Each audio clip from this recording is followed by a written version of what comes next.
and welcome back to the Irish Tennis Updates podcast. My name is Adam, your host. This week I'm talking to Dave Mullins. Dave has a really great story in tennis and has some great experiences to share.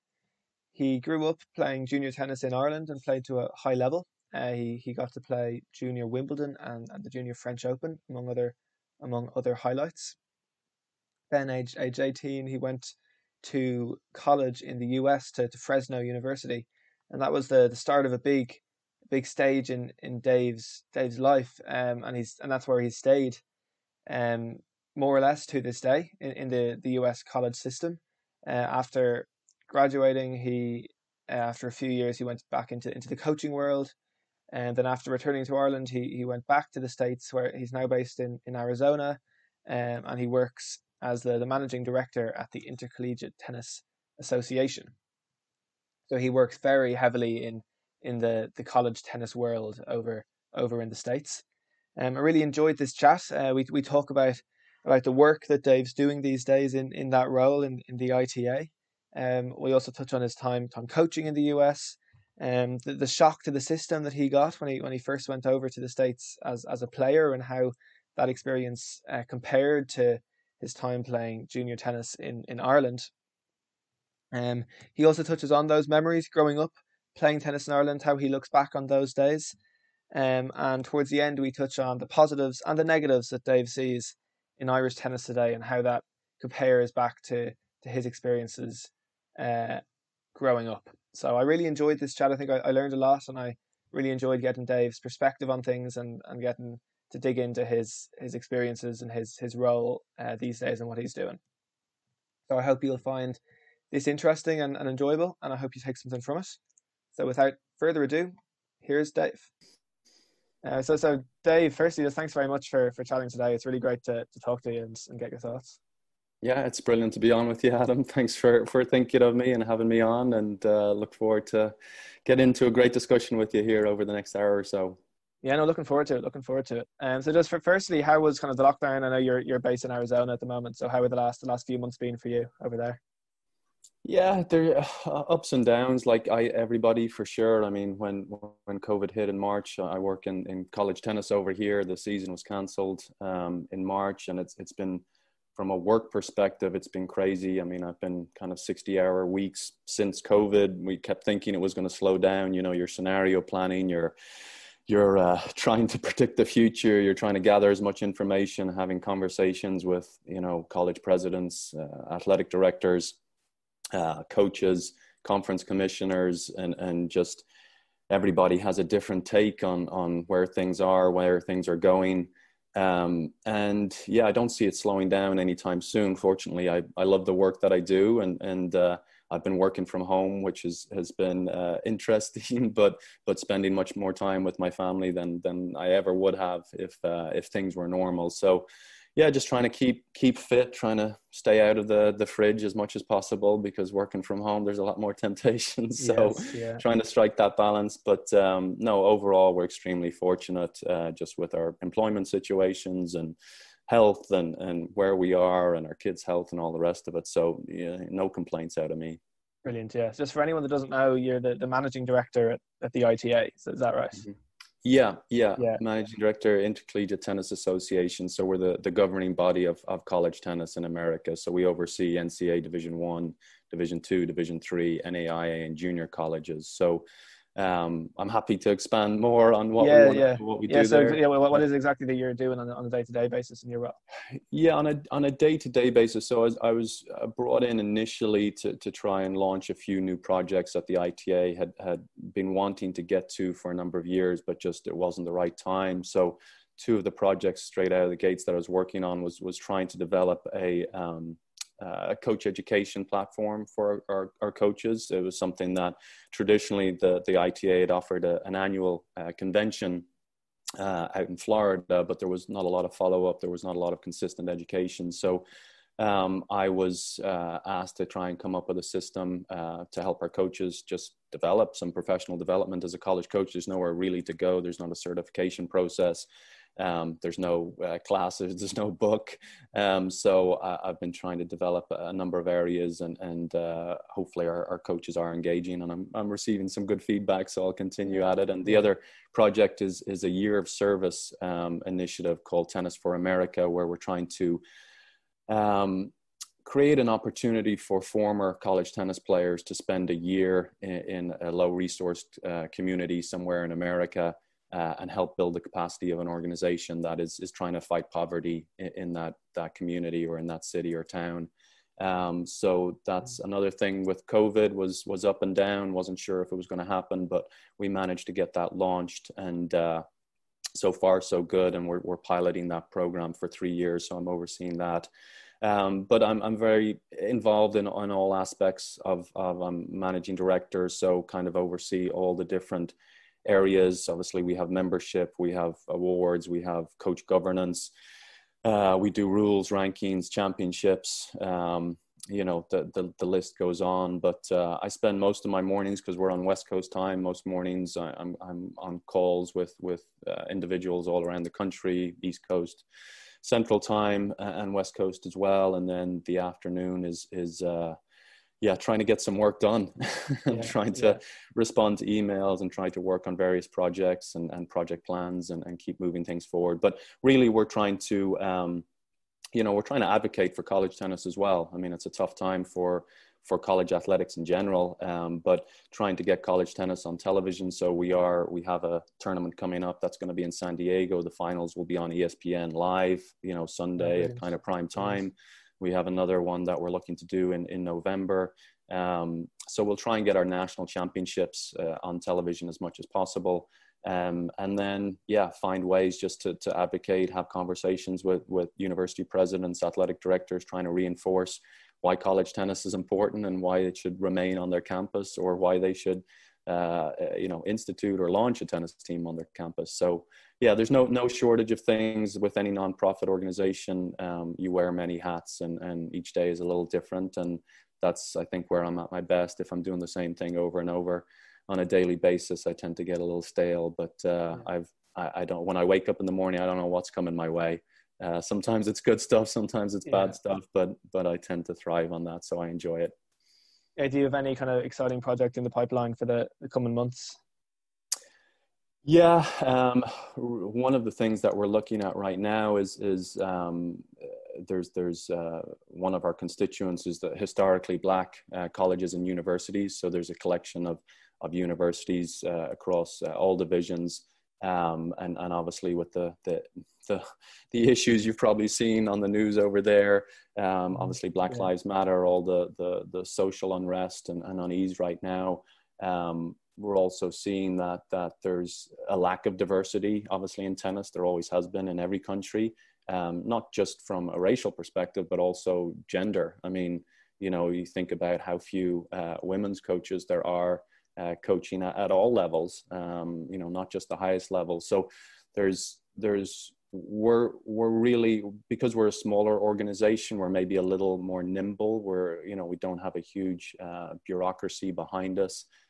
We do have a board of directors, obviously, and we have coaches have a lot of input. We have various operating committees, but there's certain things that we can do that can make an impact straight away. I mean, trying to find ways to reduce costs for historically Black colleges and universities, trying to find ways to raise up our women's coaches, giving them the skills and tools that they need to be successful, whether it's in a job interview, whether it's, transitioning into a head coaching position, or finding opportunities for them to be assistant coaches or volunteer assistant coaches. But we need to do a better job of tennis globally, I think, of encouraging a more diverse pool of individuals to be interested in tennis and stay in the tennis industry. So that's where not my focus. That's one of the projects I'm really enjoying working on, excited to work on. But obviously the biggest thing, Adam, right now is the future of college tennis, the future of non-revenue sports, the future of athletic departments in general. as they relate to campuses and what is their role on college campuses in the States. And so that's, yeah, the fighting for college tennis. That's, I have all these other projects going on, but really it's how do we fight for college tennis and continue to make it relevant. Yeah, and just to jump around a little bit, but I know you were back in Ireland before you took this role. So what was it that drew you to this role and brought you back to the States? Well, we always, my wife's American, and we always thought we'd be in Ireland for 2 or 3 years. You know, since the day we were married, we talked about spending some time in Ireland, working in Ireland, having our kids be exposed to the culture there, spend more time with my family. And it's something that you talk about, but you never really, yeah, we'll do it, you know, one of these days. And then you're, you know, 67 and you're like, oh, I wish we had done that. So in 2016, Fitzwilliam called out of the blue, basically offered me the job and just the timing was right. But so we thought we'd be there 2 to 3 years. We ended up being there 3 years. We wanted to get back before our eldest child started high school here. Okay. So I've been looking at several different jobs in the States and was having interviews for a number of different positions. And but this one was far and above. This was the one I wanted. I was really, I'm just so passionate about college tennis. I was a college tennis coach for 12 years. I was a college tennis player for 4 years. My coach changed my life, had a massive impact on me. And I wanted to have similar impact on future generations of tennis players. And now I get to, I was definitely gravitating towards the more administrative business side of tennis. Just from a coaching perspective, I wasn't sure that I could spend another 10 years on the court. I also wanted to travel a lot less. So this job just, it literally is my dream job. I can't believe how lucky I am. I mean, I love it. I love it. Like I said, I was working 60 hours a week, but I'd work 70 if I could. It just, I'm just one of those fortunate people that gets to do what they love on a daily basis. Great. A couple of things there I want to pick up on, but you mentioned you have coached over in the States as well. So I know that after you played, you spent time coaching. You coached in Northwestern in Oklahoma. So how were those experiences coaching, being, I guess, from playing, then going over onto the coaching side of things? Yeah, so, well, I had a few years in between. So I graduated in December 2001 because I started in January 1998. So I had that one extra semester. I think you had Mark Finnegan on. He was kind of explaining the eligibility of tennis players. But basically, I had a semester where I couldn't compete, but I had to finish up my degree. My degree was in business and finance. And then I actually went to play professionally for about 6 months, kind of survival. Professional tennis, pack the bags and go for 6 months and just travel from place to place and sleep on floors with 3 other dudes and not eat what you should be eating and all the rest of it. But got to travel a lot, got to see lots of the world, play some tennis, meet lots of great, interesting people. So, but shortly after that, once I finished playing tennis, I actually worked on the Mercantile Exchange in Chicago on the trading floor there in the world of finance. I thought that's what I wanted to get into. And I couldn't have hated it anymore. Absolutely. Just like, what am I doing? I was waking up at 4:30, getting the train into the city center. I was out in the suburbs with my wife and absolutely miserable, hated it. But I'd kind of had this idea or inkling when I was in college that I wanted to be a college coach. Like when I went there for the first time, I was just blown away by college athletics in general. Just couldn't believe that this existed coming from Ireland. It's like, really, they're putting this much money into it and they have these facilities. It just, I just so taken by the whole thing. And my junior year, I was named captain of the team. And I just loved that kind of role and influencing the young players coming in. And I was kind of an extension of the coach and, completely bought into his philosophy. And I was just like, this is cool. Like, but was kind of, societal pressures or parent pressures. Never thought I could go down that road that, okay, I'm, business and finance, that's the path. But, like I said, after 6 months of that, it's like, no, this isn't for me. I'm going to be a college coach. I'm going to give it a go. And I got an opportunity. I didn't have to move. I was in Chicago, got an opportunity as the men's coach at DePaul University. and absolutely loved it. They weren't paying me a lot of money. My wife was pregnant with our first child, and I had to make a decision. Am I going back to the world of finance to support my family, or am I going to find another opportunity? And Northwestern opened up their women's assistant coaching position. I was able to make a lot of money through kind of camps and clinics and private lessons along with my salary. And I was like, okay, we can do this. And just knew right away this was my role. This was why I was put on the planet, kind of thing. Yeah. You found your calling. You found what you Yeah, wanted to do. yeah. And I felt like I was actually a good fit on the women's side as well. I mean, I could have gone either way, but I'm pretty laid back. I'm low key. I'm not too fiery. And I felt like I connected well with the women. And we saw some great results by my last year there at Northwestern. We were the #1 ranked team in the country. We were #1 team going into NCAA championships, and we lost in the quarterfinals. But based on that, then I kind of had my pick of head coaching jobs, and ended up at the University of Oklahoma and had 8 amazing years there. And really, really happy with my college coaching career, how it went. All the connections, all the people I've met, all the relationships I have with my former players now. So yeah, I've been so lucky to be able to follow the things that I enjoy and the interests that I have. So yeah, I loved it. Yeah. Well, what kind of stuff do you think you learned as a coach over those years that you've brought maybe into the role you have now? Maybe? Yeah, that's a great question. I mean, obviously with the role now, a lot of the time I have to put myself in the shoes of a college coach and the decisions that we're making. I mean, from the coach education perspective, it's relatively easy because I can go back to when I started my coaching career in 2004, and I didn't have anybody to ask. I didn't really have any help. I had nowhere to go, no book to read, no class to go to. So but I learned a lot from other coaches, from other college coaches, and started developing relationships with them. So I started a podcast as well, just to the ITA College Tennis Coaches podcast. It's just designed for college coaches. It's not like, if anybody else wants to listen in, that's great, but it's not designed for them. It's designed for coaches to learn from one another. I've started a coaches masterclass as well. So I'm doing video interviews with coaches, and then I'm providing resources, links to webinars, links to articles, links to videos from our coaches convention, and putting each one under a separate chapter. So as a college coach, you're not just coaching, you're recruiting, you're marketing your program, you're doing things in the community, you're budgeting. You have to be social media savvy. You have to understand strength and conditioning, nutrition. You need to know a little bit about a lot, and that's good and that's bad, but that's the reality of being a college coach. So from the coach education perspective, it's been relatively easy because I know what the coaches need in that regard, and how to help them. So that's where I bring my experiences from my days coaching. I think the other thing is just dealing with a lot of different stakeholders. It's just, you learn it's impossible to keep everybody happy. You have to make tough decisions, whether that's with a lineup and you can only play 6 players, but maybe you have 8 players on scholarship or 10 players on your squad.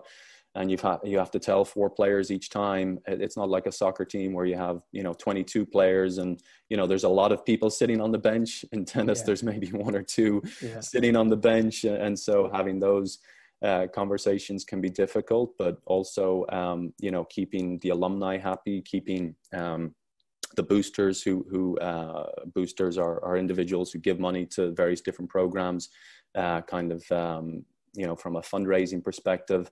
Are you having an impact in the community? There's and then with your, I guess, oversight, your immediate boss, your associate athletic director, your athletic director, are you meeting, their standards, their expectations?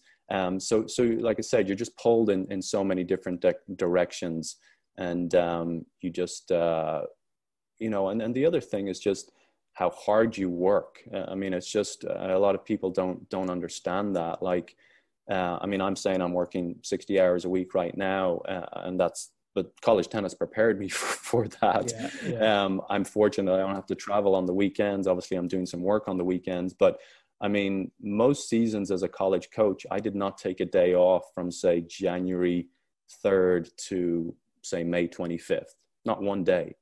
You know, you're working yeah. every day, Wow. and it's always on your mind. So I'm not saying that that's healthy or that's good. I mean, most coaches really enjoy their job. I mean, there's pressures that come with it. You have to win. You know, I mean, that's the other difference between coaching in college and coaching in an academy, or coaching a pro player might be a little bit different. You know, a lot of that depends on the relationship, but if you don't win, you're not employed. So there's a lot of pressure there that comes with that as well. So it's not for everybody, but it was for me for a certain part of time. Yeah, But absolutely. I'm glad to be out of it now.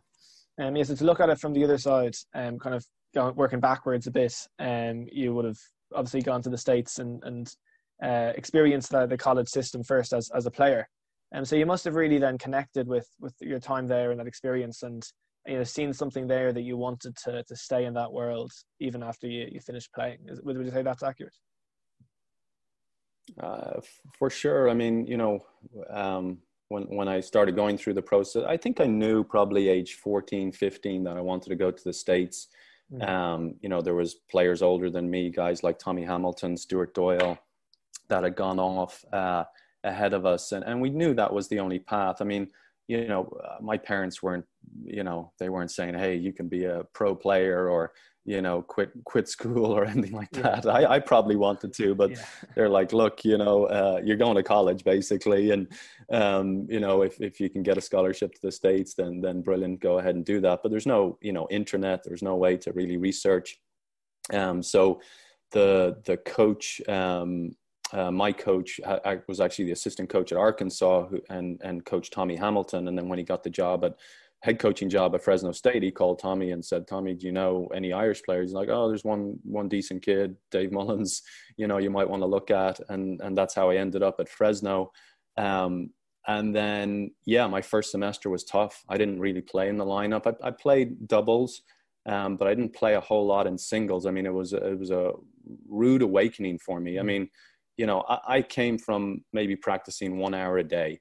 Like, I'd go out and I'd play a set with Stephen Nugent or Connor Nyland or John Dorn or, whoever. And we'd kind of muck around in Riverview. I had good technique. I had a really good coach. I was fortunate. A lot of us were fortunate in that generation to have a guy named Francis Rossdorn in Riverview, and David Lloyd now, who was really strong from a technical perspective. And so I had good technique. I was a decent athlete, could kind of play any sport.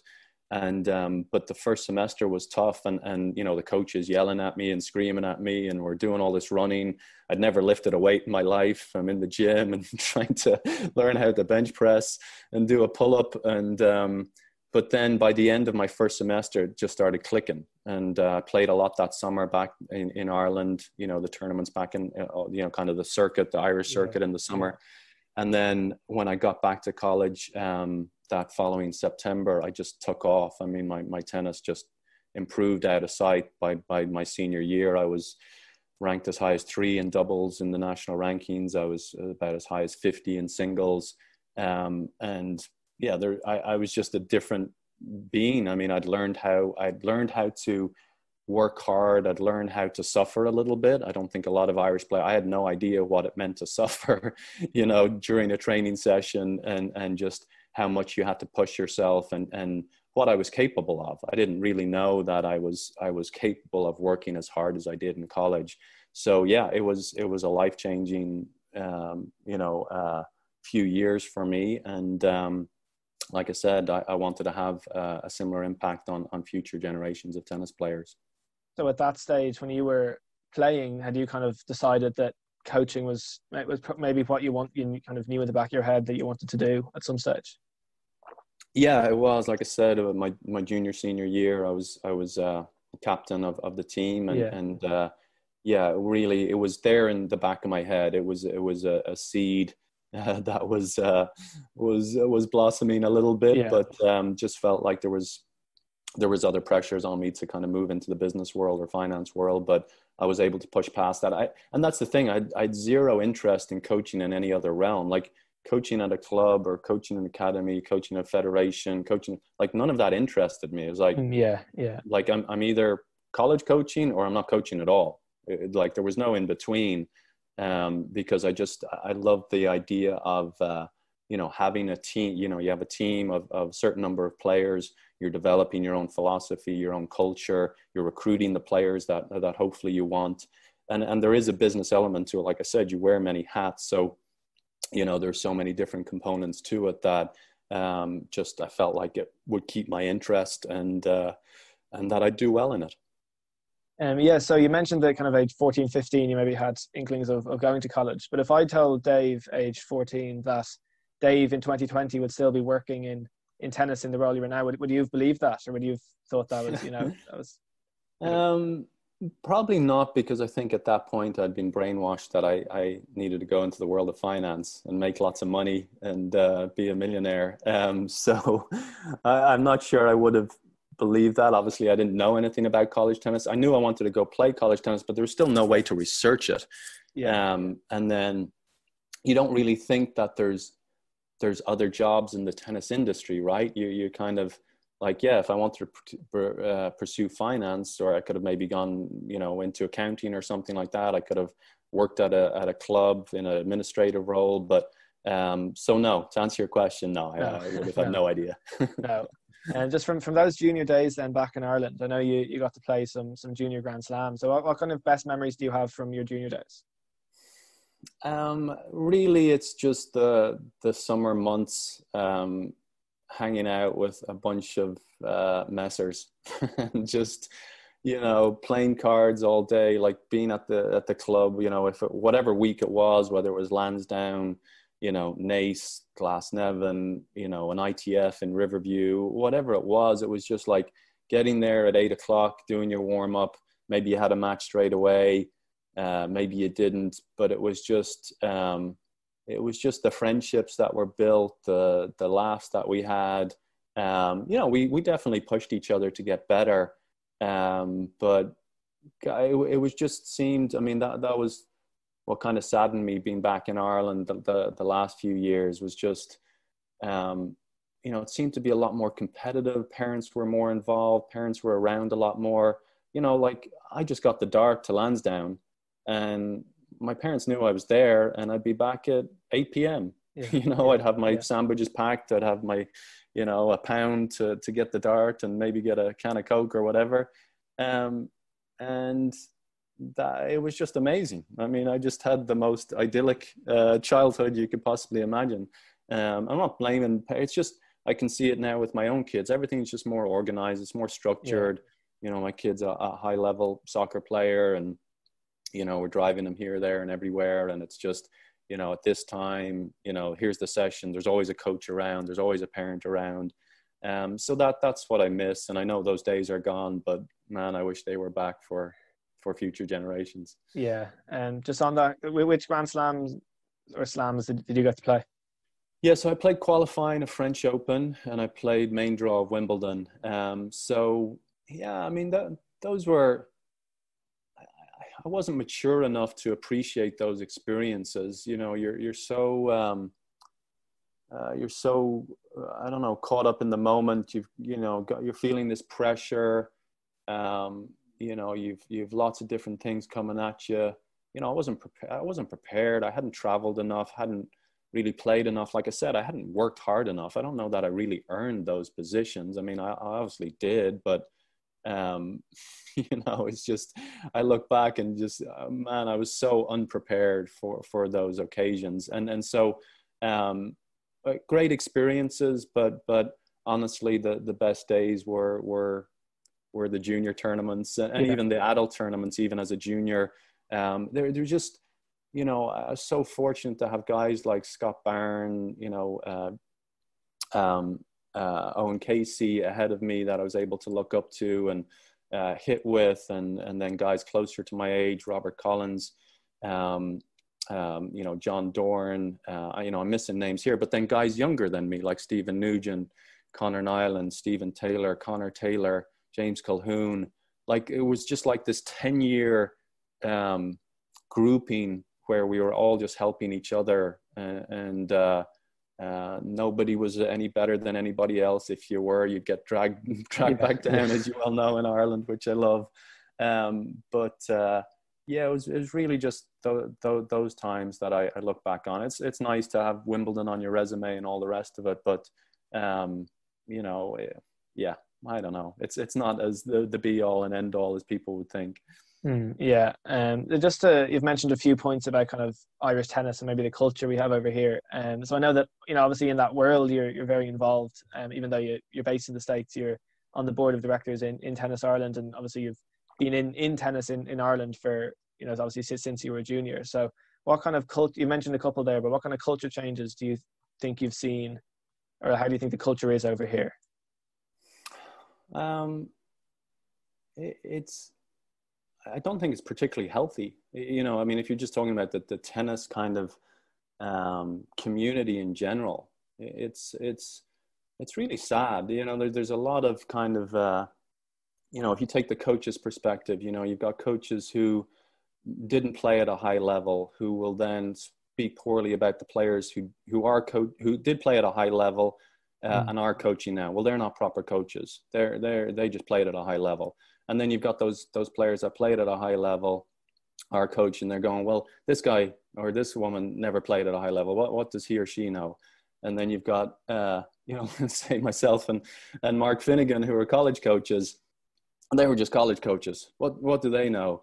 And it's just like, there's a lot of infighting. There's a lot of, you know, one-upping each other. There's a lot of silos that are created. And it's like, we're a tiny country. Like we're just tiny, you know. I mean, we're not as big as, you know, most states over here in America, and then you've got the provincial, you know, kind of competition. Not saying competition on the court, but you know, this province wants to be better than that province, and you know, it's just like, again, why do we have a provincial setup? We're tiny. You know, why do we have to have a kind of governing body of each province? And so the governance system seems quite antiquated and outdated, and made sense at one time when there wasn't the technology that we have now from an accounting perspective, or, you know, Zoom or whatever it is. So there's a lot of things there that are sad to see, unnecessary. You know, even social media, see stuff on social media and people creating accounts and you know, pretending to be somebody else, and it's just like, what are we doing? So from that regard, it's really sad to see. I'm not saying it's all negative by any means. I think there's lots of positives that I saw when I was back there as well. You know, it was really fun to see. I mean, facilities have been a big thing for the longest time. The court surfaces, I forgot how much I hated artificial grass until I went back and started playing there again. But, you know, to see Sutton putting in courts, Ellen Park, Bushy Park, Nace, you know, there's things that I'm missing. My own club, Shankill Tennis Club, when I moved back in 2016, they just opened the brand new indoor center, 3 plexi-paved courts. So to see those kind of things are brilliant. You know, there was at the time in 2016, it seemed like nobody knew what UTR was. You know, with the WTN coming on, nobody seemed to know what that was. I think, you know, somebody like Mark Carpenter was really helpful in educating people, myself, Mark Finnegan, and now Ireland was one of the pilot projects for the WTN.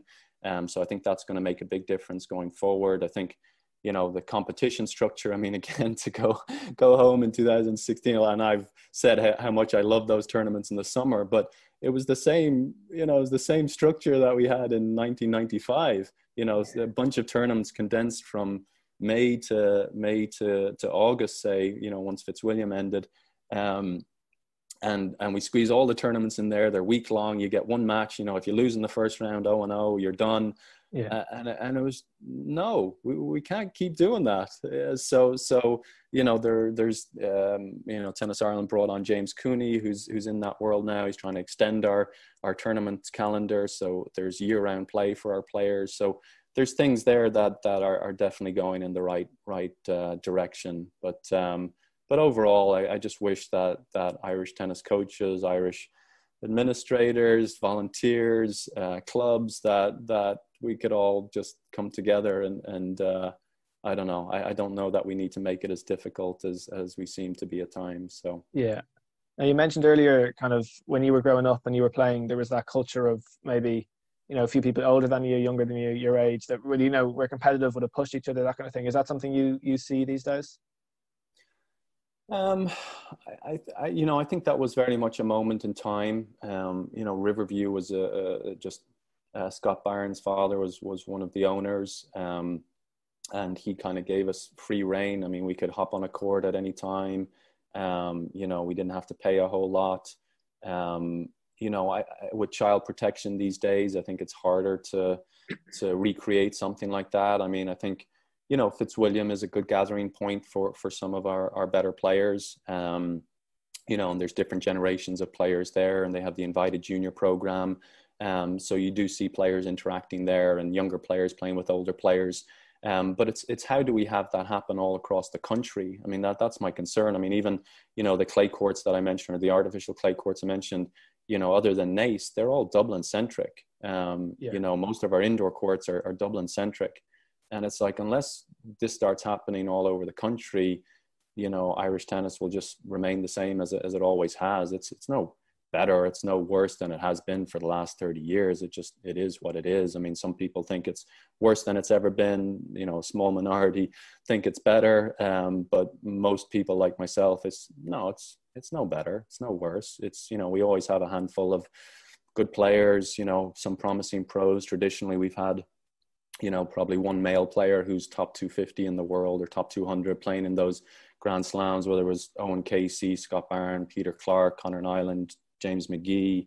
I think then James passed the torch maybe to Sam Barry, who was around that ranking. Sam's passed that on to Simon. Simon's, going to get there, but, right now he's around 500 or so, but with COVID, obviously that slowed down, but in the next couple of years, he'll be there. But we've always had some decent players, and until we kind of fix the foundations of the tournament structure, fix the foundations of having facilities all over the country, change the court surfaces, I don't think it really matters what we do. We can have, the other bright spot as well is I think the coaches have got much better. I mean, there's great coaches all over the country now. I don't necessarily like the infighting that tends to happen, but the quality of their coach education is much better. And they're spread all over the country, but now the facilities need to catch up, and the competition structures need to catch up. And I think the WTN will help with that a lot as well. I mean, we have such a small pool of players. We need the 12-year-old girl playing the 47-year-old man, because they have the same rating, rather than having the 12-year-old girl play the 12-year-old girl every week, and the same girl winning each time by the same score line.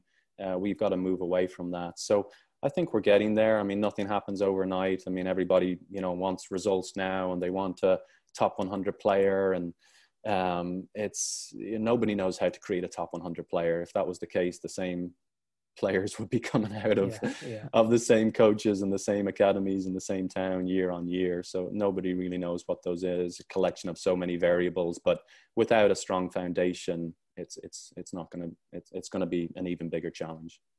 Yeah, obviously you have a lot of experience in the States, in that tennis world. Do you think there's anything specific we can learn from the States and bring here?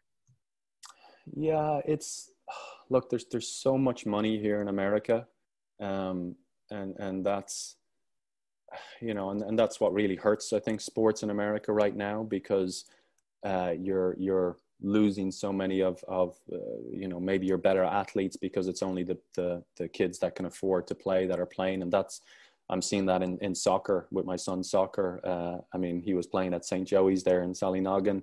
And I think we paid something like €500 for the year for all his kit, all his matches, drove him to different places around the country. But here we probably spent, I don't know, 20 times that last year. I mean, it's just a different deal, unfortunately. So we definitely are in Ireland, you know, it's expensive there too. Tennis is an expensive sport. And I think a lot of people spend time on, well, we've got to reduce costs. We've got to make it cheaper. It's like, yeah, we do. But the nature of the sport, just like the nature of, say, golf, it's an individual sport. So you don't have the numbers. Like with soccer, you've got more people in a team. They can travel together. You know, the equipment is less. You know, it's just tennis and golf, individual sports are just expensive by nature. But, you know, I spent a week earlier this year at the National High Performance Center in Orlando. And, you know, you see their setup and it's, I mean, Adam, it's out of this world. I mean, the clay courts, the hard courts, the indoor courts, the gym, the people that they have there, the sports psychologists, you know, the sports science side of things. And but they have a US Open that produces $300 million a year. They're able to invest in that. I mean, you know, people want to say, hey, we should give, you know, this amount of money to this player and this amount of money there. Like Tennis Ireland doesn't have any money to invest, unfortunately. I mean, it's just trying to keep its head above water. But I mean, the one thing that I would say and see is just the number of hours that players are playing. I think in Ireland, I just don't think they're playing enough hours. I mean, I think probably our better players traditionally have always been late bloomers. You know, they've either gone through the college system or they've gone pro, but have taken several years. You know, they haven't been maybe quick to get out of, say, the 10K, 15K level. It's taken them a few years to get there.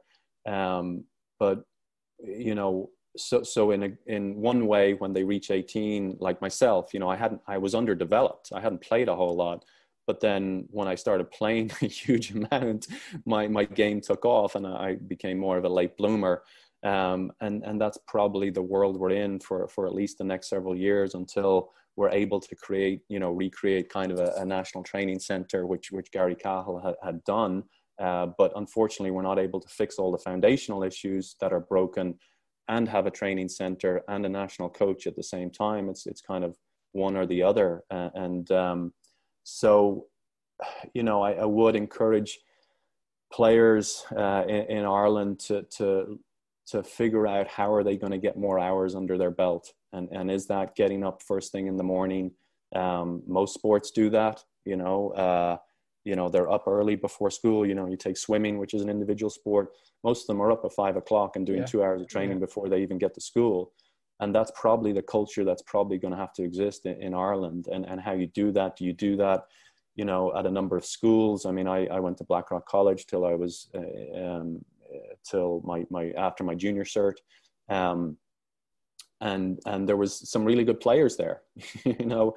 And is there a way to maybe build indoor courts at, say, a Blackrock College or at schools all across the country, and you know, you have a high school coach there, but also they're able to do clinics and lessons and, you know, have memberships and things like that. But they have, you know, early morning sessions and afternoon sessions. But I think our you know, weekend play as well. You know, our players need to compete a lot more at the weekend. I mean, that's how it's set up here. I mean, there's a lot of tournaments Friday, Saturday, Sunday. In Ireland, it seems to be that we do a lot of, you know, we train a lot. Our players look good technically. They look good on the court when you watch them hit. And I played against them, you know, so I was, you know, by Irish standards, I'm a good player. Internationally, I'm very average. But when I went back there, I mean, age 37, 38, 39, I'm beating up badly on our junior players. And I don't think that should be the case. I think I should annoy them. I think I should make it difficult for them, but I don't think I should be beating them, and I don't think I should be beating them badly. So it's how do we get our players training, putting more hours on the court from Monday to Thursday, and how are they competing every Friday, Saturday, and Sunday? I mean, that's going to be the key. So I'd encourage everybody to look at their schedules. Are they doing enough hours, and are they playing enough matches? I know it's really interesting stuff. I think there's some great points there about, especially the more competing, more training, that kind of thing. But before I can let you go, Dave, I want to do a quick fire round. So I'll Okay. ask. So quick questions, quick answers. I'll get through a few before I let you go. Okay. Ready? Fire away. Yeah. All right. Favorite shot. Inside out forehand. Favorite surface. Hard court. Favorite tournament. To play or watch? Up to you. Favorite tournament to watch is US Open night matches. Yeah. Favorite player. Roger Federer. Short juice or long juice. Short juice. Love the Uh, pressure. yeah. Playlets. Yes or no. Yes, definitely. College tennis or pro tennis. College tennis, not even close. Advice for juniors. This gives me a little bit less quick fire. Advice for juniors. Well, I think I gave some in terms of the hours, Yeah. finding competitive opportunities, understanding that there's always, you think you're working hard, I guarantee you're not. You can work so much harder. You can put in more time. You can sacrifice more. If that's what your goal is. Yeah. If you really want to be a top player, you're going to have to learn to suffer. You're going to have to learn to put in the hours. You're going to have to learn to do things when you don't want to do them. I'd also say be really open to learning. Like just open yourself up to everything. Even if your mother or your father, you can beat them 6-love, and they know nothing about it. They have some life experience that they can maybe share with you, and take it for what it's worth. Take the good, try and implement it. Everything that's out there, from nutrition to strength training to conditioning. Take everything, keep experimenting on yourself, mental training, don't just meditate one time or visualize one time, say, oh, that's crap, that didn't work. Try it for a year, start slowly, start with 5 minutes a day, build up over time, and then make a judgment on it after a year. Don't be so quick to dismiss it. But if you want to compete with the highest level, I can tell you, I've traveled all over the world. I've been evaluating players as a college coach. I mean, I've probably watched more matches. I've probably evaluated more matches than any other Irish coach out there, because it's just the nature of being a college coach. Mark Finnegan will tell you the same thing. And, it's learning how to compete your ass off. I mean, yes, you can have the nicest strokes in the world, and technically you can be very sound, but what are you doing when it's 5-all in the third set? What are you doing when you've won the first set 6-1 and you're playing against a good player and they're making a comeback in the second set? So there's a lot there. That wasn't a quick answer. I'm sorry. Yeah, no, perfect. Really good. And finally, your favorite thing about tennis?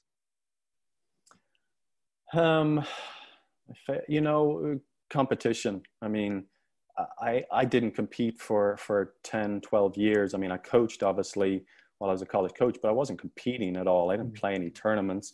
I stayed in decent shape and I hit with my players. But when I came back to Ireland, and there's the leagues, there's the veterans tournaments, there's the open tournaments. I mean, just to go back and compete and feel the nerves a little bit. Yeah. And I mean, I just love that competition. I just love the way it makes you feel. I love the way it takes you out of the moment. There's nothing else you're thinking about other than trying to win that match. It held me accountable to staying healthy as well. If I was to play with the young lads, I had to do my rolling and massage and stretch and eat well and all the rest of it. So definitely the competition. I love it. Brilliant. Yeah, brilliant. I think, Dave, we'll leave it there. I really appreciate the time, and I really find it really interesting to go through your role now and stuff on Irish tennis as well. I really appreciate the time. Yeah, well, thank you, Adam. Thanks for shining a light on Irish tennis. I know you're doing this as a kind of a passion and a hobby. And like I said, I love your Twitter feed. It keeps me engaged with Irish tennis on a daily basis, rather than I better check on somebody's results on a Sunday afternoon. So please, the more people we have like you, just doing little things like this, all around the country, and bringing the Irish tennis community closer together, you're doing a bigger service than maybe you think. So keep at it. And happy to come on the show anytime, or give updates on college tennis or Irish college players or whatever it is. So please keep in touch. Thanks. Yeah, appreciate it. Big thanks once again to Dave Mullins for his time. and for sharing with me his experiences, his thoughts, his perspectives. I really appreciate it. Big thank you for listening to this episode of the Irish Tennis Updates podcast. If you enjoyed it, please consider subscribing, leaving a comment, a review, and sharing the podcast to anyone that you think might also find it interesting or take something from it. Until next week, I've been Adam, and goodbye.